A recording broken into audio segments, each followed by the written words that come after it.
Oh, greetings, Michael. I'm so excited to be here. It's the highlight of my week. Welcome back. Welcome back. What have you been up to for the past week or two since our last round of this? Yeah. Just so many fun conversations right now. It just feels to me like there's a lot of cool stuff going on in the industry. So we're just focused on trying to capture as much as that we can over at the secret society of real financial advisors. So that's been the focus the last couple of weeks. So maybe like the quick recap for whoever is new to us joining in. Like, can you just recap again? What is Secret Society of Financial Advisors? Yeah, I mean, first of all, you need to understand. I can't remember what it was. I believe you were there. Were you? Was it you? Were you on the panel? It was Tim Maurer and I, and was it you on the panel at the what did they used to call it? Experience, like Oh yeah, FPA, FPA experience. Yeah. FPA retreat. It was the Yep. retreat one, and I made some comment just like, yeah, it's like there's this secret society of real financial planners, right? And we all had to run around and figure out what that meant, and ever since then I've loved that phrase. But we're trying to not make it so secret, right? So we're building a whole series of like online training programs for advisors to make this not so secret. So that's what the society is. I think that So, like, for the subset of us that are really aggravated by all the other people who call themselves financial advisors but aren't really financial advisors, but you really are a financial advisor, like, this is for you. This is the real one. Yeah, and what's so frustrating about that is you can't look it up. Like, try Googling real financial advisor and see what comes up, right? Like, unfortunately, there's no, like, every time, in fact, I'll just real quickly tell you this. Ron Lieber at the New York Times and I have both worked on this for October will be 10 years I've been doing that column. For 10 years, we've been talking about how to write a like checklist.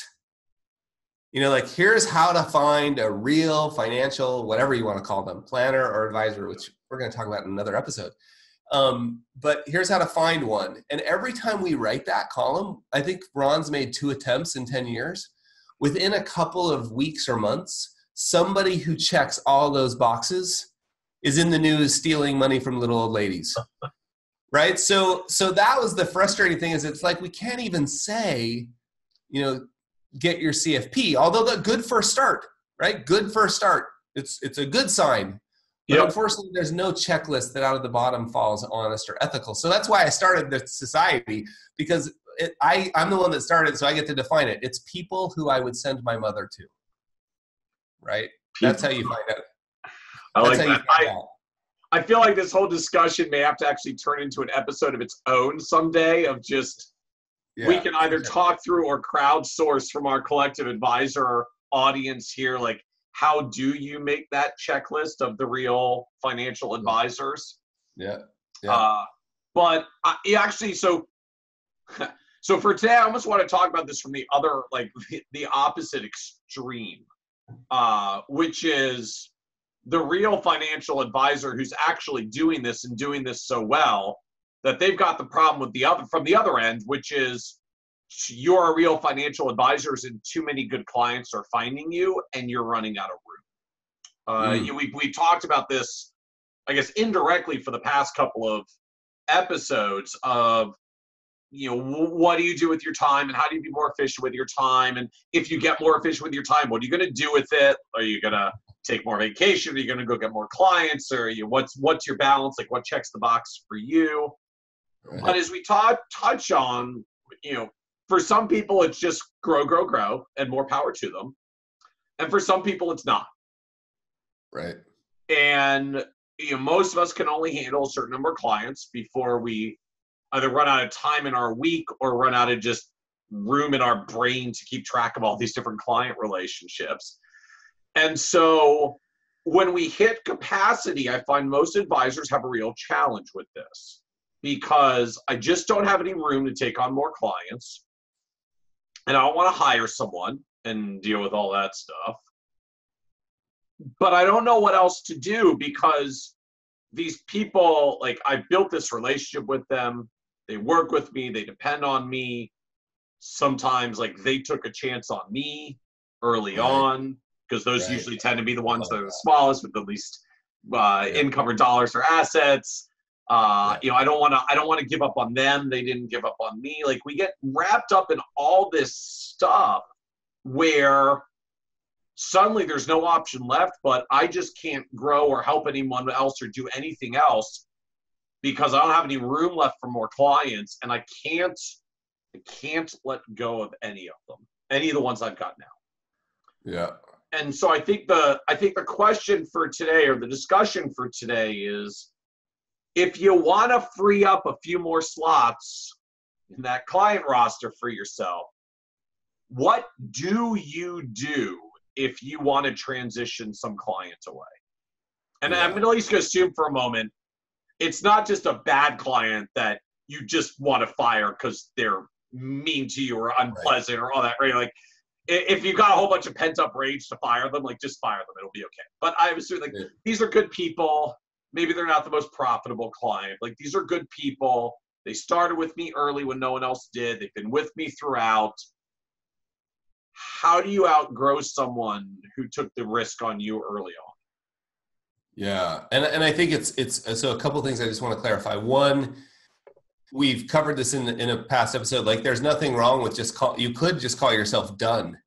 You could say, cool, I've got 100 clients. I'm just going to keep these clients for life. And I know advisors who've done that, and they're happy, happy, happy. Like, there's no problem. So we're making the assumption that and there's nothing wrong with that, but we're making the assumption here that you've made a different decision and you want to grow. Or we could expand it and say, let's say that you're getting to the point where it's time for you to sell your business. Because I was in this position in a slightly different way, which was, it was time for me to sell my business because there were some other opportunities that were more interesting to me. I'm not saying they're better for everyone, but for me, it just made sense. So for whatever reason, you've determined that to take the next step, you need to get rid of some clients, right? So you're in that situation. So yeah, let's talk about how you do it. I mean, one thing for me that was just really sort of annoying and life-changing all at the same time is I had a mentor when I was getting ready to sell or I was thinking about selling my business. So you should know, the business I built, Prasada Capital, I thought of it as my lifeboat. Like, I was never going to sell. And I had those exact kind of clients that were like, they've been with me forever. They trusted me, like all of that. Like, and I was maybe the poster child of that, like, security blanket. And I would never, and my wife one day said to me, because there was these other opportunities, writing, and I was enjoying that. I just learned that I was enjoying that more. And my wife said, well, maybe they've gone from being a lifeboat to being an anchor, and it might be time to think about this. So I started exploring it. And one of my mentors said to me, Carl, one of the greatest disappointments in your life is going to be when you sell your business and no one cries but you.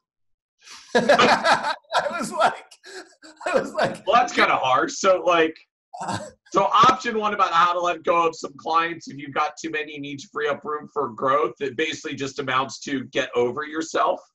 That is like, it's not option one, it's step one, right? Like, step one is realize that it's all going to be okay, especially if you do it the right way, which I think we're both have some ideas of what the right way would be. You're not some criminal. You're not doing something wrong. You're not abandoning anybody. You're not selling out, so all of that. So step one was, and what turned out to be true is my mentor was exactly right. No one cried. If you did, I really took some steps to try and do what I consider it to be, like, at least the right way for me, and no one cried. So that's step one, is to realize, like, you are not the center of the universe for people. And, there's a corollary I would add to this as well that I've seen play out with a few advisors over the years, which is, for that subset of clients that you've got that you've held on to forever, and they were small or they're below whatever your minimums are shooting for now, but they came with you early and they've stuck with you throughout. The truth for most of them, like, they know they're a small client for you. They know they're not really in the fit for where your practice has gone. They can see you've grown, you've developed, you've gone other places, and what I've seen play out for a lot of those clients is when you know they're small, like consciously or subconsciously, they often end up getting a lower level of service.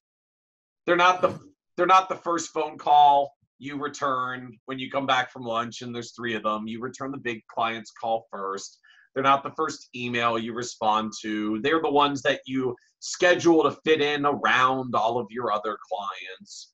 And I think the issue that crops up for it is that you have to remember as well is your small client, your C client, if you like doing the A, B, and C thing, your C client is someone else's A client. Pretty much Right. Up and down, no matter where you are on the spectrum. There's someone who's newer, younger, earlier, whatever in the practice than where you are, who would love to service the bejesus out of the client that you basically accommodate because they were referred to you or they were an early client or some person that you feel like you have an obligation to hold on to and let go.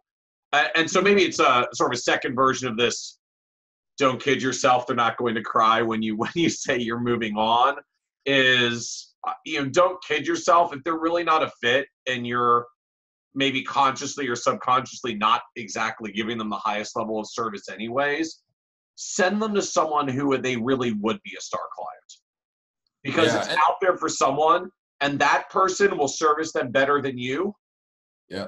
Because they're more motivated. It's a better fit client. So do the client a favor and send them to someone who actually will value them as a quality client and not keep them as an accommodation. Yeah, and I think two comments. One, I think a lot of that, while all of that is true, I think a lot of that is a story inside our own heads that they're even thinking that anybody's like, oh, look, he's getting rid of me. I honestly don't think, if they do think about it, they're okay, like you're saying, but I don't think people signed up for you're going to be here for the rest of my life. You're not a family member. Like, now I want to keep in mind, like, I'm sounding very callous here, but these people all cried in my office, right? Like, and for me, it was the big and the small. It was the whole business that was going away.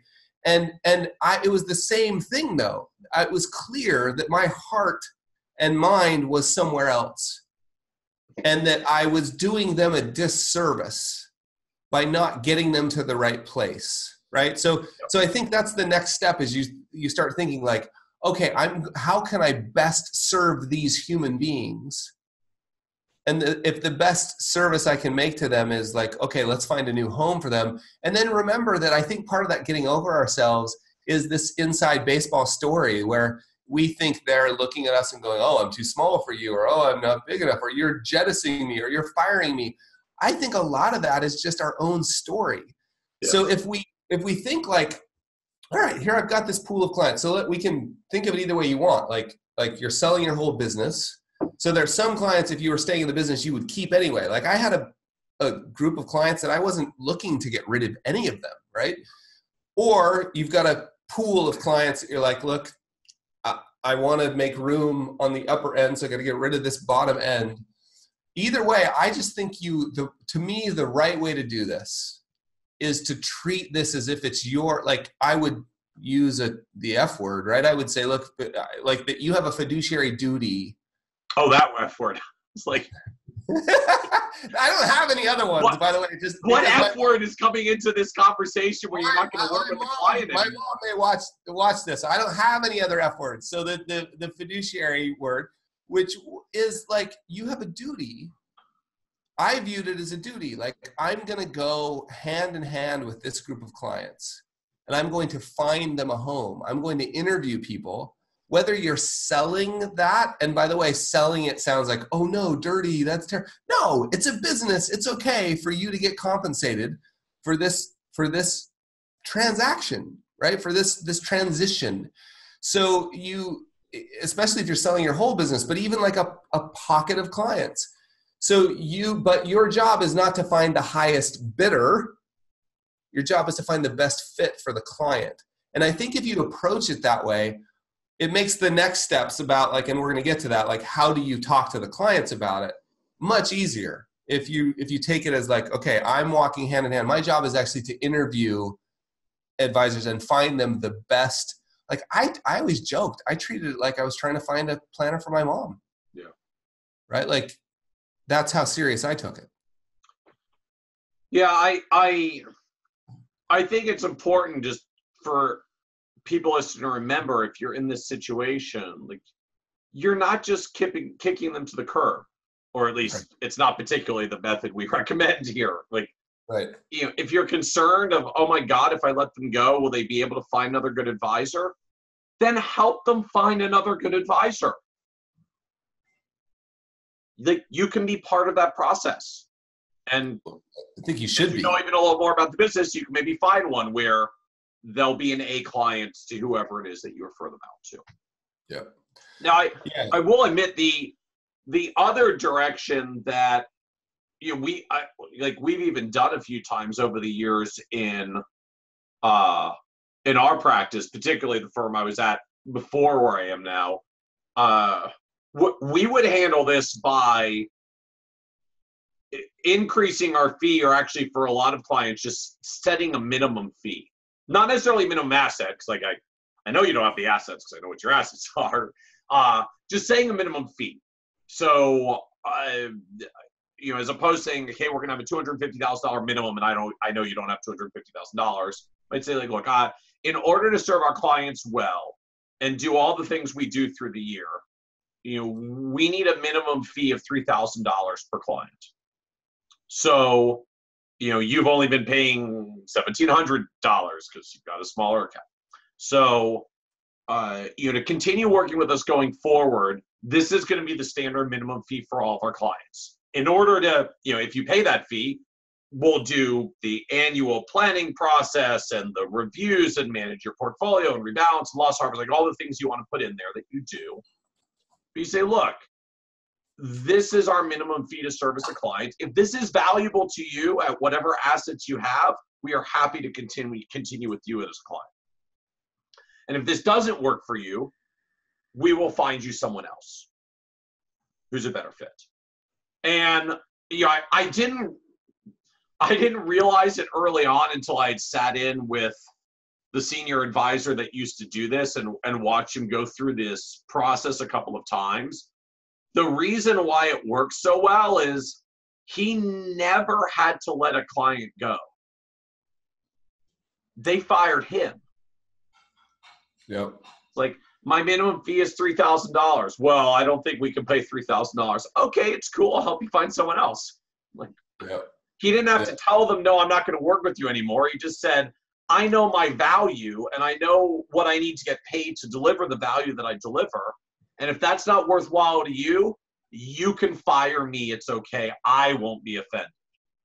Right. And it kind of like it turns the whole thing around. So you don't have to reject your client. Frankly, you can set your client up to reject you. But if you have trouble saying no to people, that actually may be easier.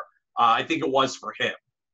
Yeah, no, I it's good. I think it also sets up the, like, you know, it's pretty easy for you to even tell someone, like, given that minimum fee, it doesn't make sense, right? But yeah, they often come to that conclusion themselves. But I think, so let's pretend like you've identified a pool of clients. There's value there because there's there's revenue associated with this. This is a business. It's not a, I mean, although I love the fact that most of us take this on as a sacred responsibility, I think I never want to lose that.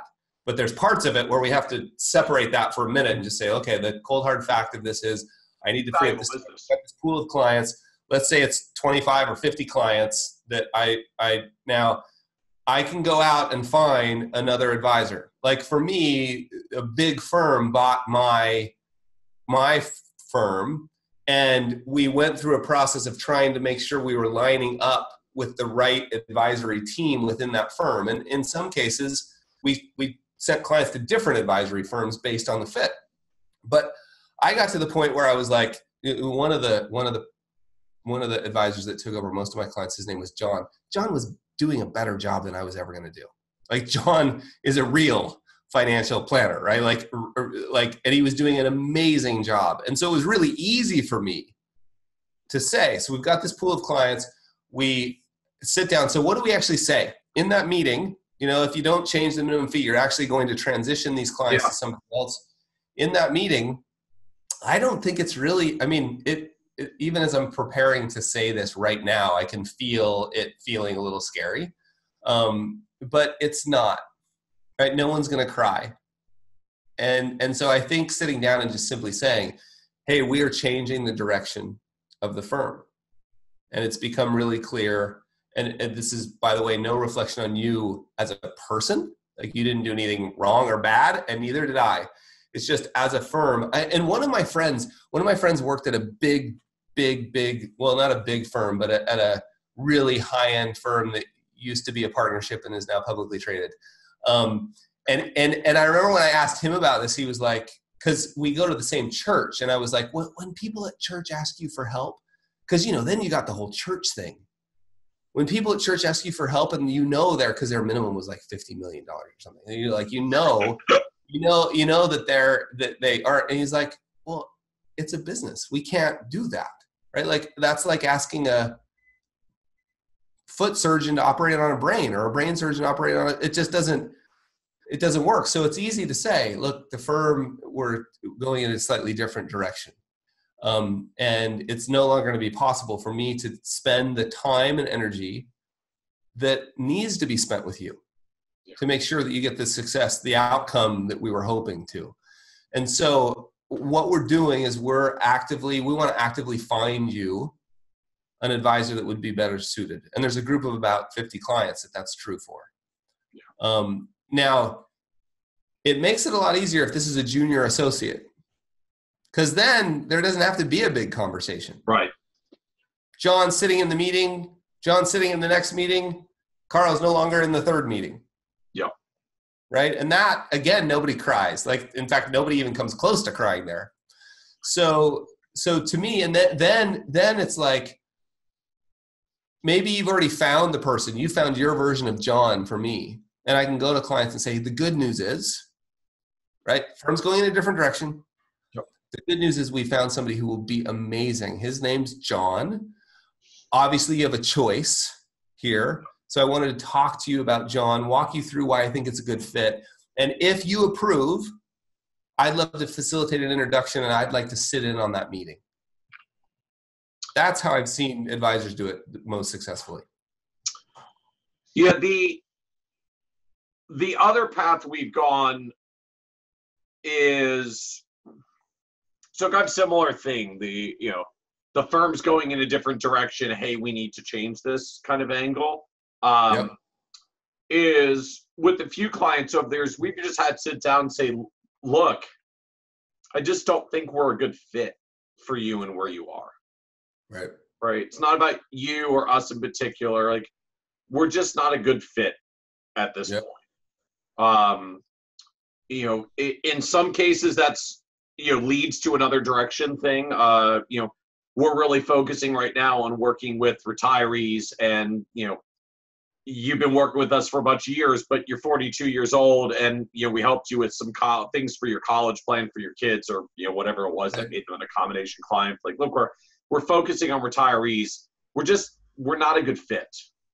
Can I just comment? Let me comment really quick, because I think there's a really good takeaway there, which is if what's the direction of the firm that you're taking? Why is it not a good fit? I love taking it away from size or revenue, and only if this is true. Like, by the way, like, I think this should go without saying. Like, you can't do, like, you can't tell lies and call it marketing, right? So only if this is true. But in most of these instances, it is, where you can say the direction is about, especially if you're doing anything niche related, the direction is about specialty, right? Yep. The direction is about this problem we're trying to solve. Yep. We're really dedicating our time to solving this problem. And it's clear that it's not a good fit. And I always love to say, because this comes up individually all the time with clients, right? Like 10% of the clients per year, it seemed like there was something.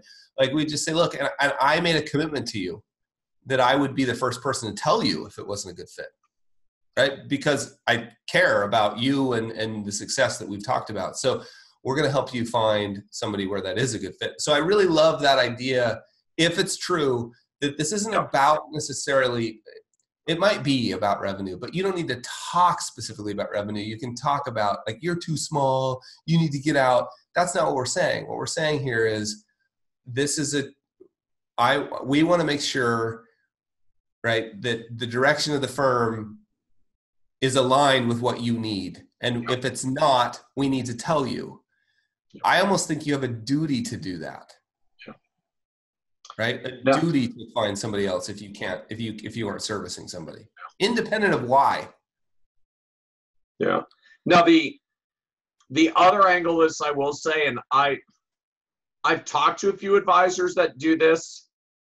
I am not capable of pulling this conversation off with clients. I sort of tried it once and like failed pretty quickly because it just wasn't happening for me. This is sounding fun. I know a few advisors that frame this as essentially, they say they graduate their client. I've taken you as far on the journey as I can. We're not really a good fit anymore. I'm going to graduate you on to either working with someone else, or I've talked to a few of them that said like they basically do this to turn the client back to being self-directed. Like, we've worked together. I helped you get through a planning process. You're in a different, better place now, but you've come the journey. I brought you as far as we can the journey. I think it's time for you to go out on your own. Okay. And, P.S. I'm delinking you from Schwab. Now we do have to dive into this a bit, because I spend a little time thinking about how to communicate, and one of the rules we have internally is that if somebody were asked, so if you were to do that to me, I can feel myself wanting to ask like, whoa, what? Graduate?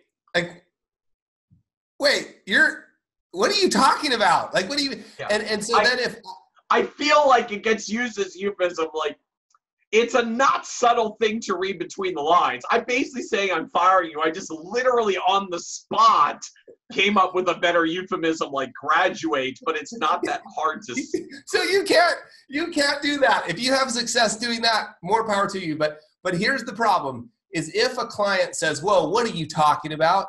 And you can't answer it with a straight face, then you're not allowed to do that. Right? That's our internal rule is like, oh, because we literally ask this question. We ask it in our family too, that if you say something and somebody asks more questions and you're uncomfortable with where the future questions, it means you're probably hiding. Yeah. And it means you're probably being slightly, I'm not going to use the word, that's not dishonest in any way. I'm just mean you're slightly off cue. Why not just be direct? This isn't a good fit. We run a business. This isn't a good fit. I made a commitment to tell you if we ever got there. I just don't feel like I'm serving your needs the way they need to be served. And therefore but you're important to me. Yeah. So I want to help you find a solution to that. We've got an idea. Her name is Sally. Sally's amazing. Here's all the reasons I think it'd be a good fit. I've already interviewed her. I didn't tell her anything about you because I didn't have your permission, but I've already interviewed her completely. Here's all the reasons. I think, your fees are going to go up, your fees are going to go down, whatever. Like, if they're going to go up, you don't have, well, yes, you do. Either way, like, here's why I think it's a good reason for you to meet with Sally. Can I have your permission? I'd like to help with that. I'd like to go to the first meeting or two to make sure the transition is totally smooth. What's up with that? I think what connected with me around the concept, because I really did, like, I started going down the road of this with a client that we needed to let go and just like bailed not far in and just got back to we're just not a good fit. Like, it was one of those, we just weren't a good fit. Yeah. But I think the part of the mental construct that does connect with me is just this acknowledgement that, as you said, we'd like to look at these as relationships for life, but clients don't literally hire us with the expectation that we're going to be there until the day they die, unless like they're really senior and that's actually part of the plan. Like, it's okay to recognize that you and the client may go together on this journey for a period of time. Yeah. and then you may part ways, right? There's certain, I think there's a very literal experience of everyone's got the friends that they had back in high school or college that you were really close with and really tight with, and they were your great friends. And then everyone graduated and they went their separate direction. And like that relationship's still there. We can call it up at any time, but we've parted ways. Right. And it's not a bad thing. And it's not an awkward thing. And it's not a statement about you or me. Just, hey, we graduated and our lives went in different directions, and these things happen sometimes. And I think like that mental framing of it to me is powerful. Maybe saying to the client, I couldn't do in the meeting, like saying, so I'm graduating you to be a self-directed investor. Like I couldn't get there. But the idea that, you know, you can take a client a certain distance on the journey and add all that value and all that great stuff, and then just recognize there's a point where it doesn't make sense for you to take this journey together anymore. Yep. It's okay. That's okay. I like that. I like that. I like the concept. I like the idea of acknowledging that. The word that keeps coming to mind is outgrown, right? That for whatever reason, one or both of us, we have outgrown this relationship, and in order for the next step for one or both of us, there needs to be a transition, right? Like I think that's fine. I think it. Yeah, I've made mistakes like that too, where I tried I remember like a referral question once that I was taught. That I was like, I asked it, and I had a very direct client just be like, what are you talking? That's just the biggest bunch of crap you've ever said. And I was like, yeah, you're right. It is. I didn't mean it that way. So do we need to, let's just think through real quick steps. Like number one, get over yourself, right? Like no one's going to cry. No one's going to cry. Number two, realize the difference between inside baseball and reality. Like sort of those stories we tell. Some of them are true, but some of them are not. Number three, do it the right way, which I think is just sort of insert a little element of fiduciary care around, like just recognize that you can shepherd them to the next stage. You don't have to kick them to the curb and close the door in their face. And in fact, to a large degree, you know, especially if you're thinking about selling, which I would encourage anybody who's doing this, like that's an asset you've built up. It has value.